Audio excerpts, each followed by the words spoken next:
दोस्तों, मैं हमेशा से आप लोगों से एक बात कहता आ रहा हूँ कि ये लॉकडाउन जो शब्द है ना, ये आपकी ज़िंदगी से आने वाले कई सालों तक जाने वाला नहीं है और ऐसा ही अब होने लगा है।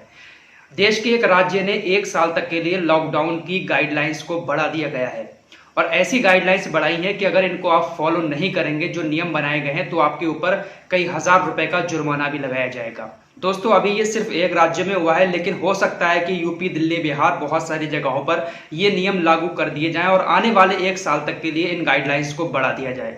असल में मामला केरल का है। केरल के अंदर लॉकडाउन को 1 साल तक के लिए बढ़ा दिया गया है, यानी कि जो लॉकडाउन की गाइडलाइंस है उनको बढ़ा दिया गया है।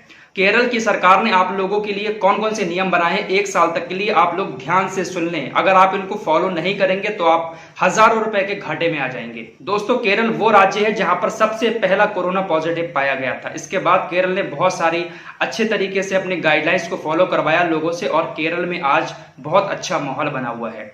ज्यादा मरीज केरल के अंदर नहीं है, तो इसी को देखते हुए उन्होंने और सावधानी बरती है और 1 साल तक के लिए गाइडलाइंस को बढ़ा दिया गया है। वो गाइडलाइंस है, सबसे पहली है सार्वजनिक स्थानों पर मास्क लगाना, यानी कि आप घर से बाहर निकलते हैं या किसी भी ऐसी जगह पर जाते हैं जहां पर बहुत सारे लोग इकट्ठा हैं, तो आपको मास्क लगाना अनिवार्य है। अगर आप मास्क लगाकर नहीं जाएंगे तो 10,000 रुपए का जुर्माना आपके ऊपर लगाया जाएगा। तो भैया केरल वालों, मास्क लगाकर जरूर निकलना। दूसरा नियम है सोशल डिस्टेंसिंग। आने वाले 1 साल तक आपको सोशल डिस्टेंसिंग निभानी पड़ेगी। तीसरा नियम है थूकने का, कि सार्वजनिक स्थान पर अगर आप थूकते हुए पकड़े गए तो आपके ऊपर जुर्माना लगा दिया जाएगा। तो आपको थूकना भी नहीं है भैया, आप अंदर ही लेते रहो थूक।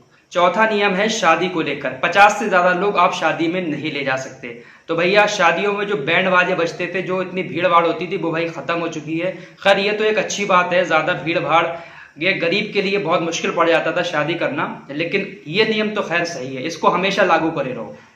पांचवा जो नियम है वो है अंतिम संस्कार को लेकर। अंतिम संस्कार में सिर्फ 20 ही लोग आने वाले 1 साल तक शामिल हो सकते हैं। इसके अलावा अगर आप लोग केरल के अंदर जाते हैं किसी दूसरे राज्य से, यूपी, बिहार, दिल्ली, आगरा, बंबई से, तो भाई आपको सबसे पहले वहां पर रजिस्ट्रेशन कराना पड़ेगा बॉर्डर पे, फिर आप केरला के अंदर दाखिल हो सकते हैं। इसके अलावा दुकानों के लिए कुछ नियम बनाए गए हैं कि एक टाइम में सिर्फ 20 लोग ही दुकान के अंदर इकट्ठे हो सकते हैं। यानी कोई बड़ा शोरूम है, कोई आपकी दुकान है, तो वहां पर आपने देखा होगा बहुत सारी भीड़ रहती है, तो वहां पर सिर्फ 20 लोग ही सोशल डिस्टेंसिंग मेंटेन करके जा सकते हैं। तो भाई ये कुछ केरल के नियम हैं और आने वाले वक्त में हो सकता है कि भाई ये आपके ऊपर भी थोप दिए जाएं यूपी, बिहार, दिल्ली, मुंबई में। तो भाई क्या कर सकते हैं, इस कोरोना ने तो सभी लोगों को परेशान कर दिया है। जिन लोगों ने लॉकडाउन का नाम भी नहीं सुना था, आज सभी की जुबान पर लॉकडाउन लॉकडाउन रटा हुआ है। खैर क्या करा जाए।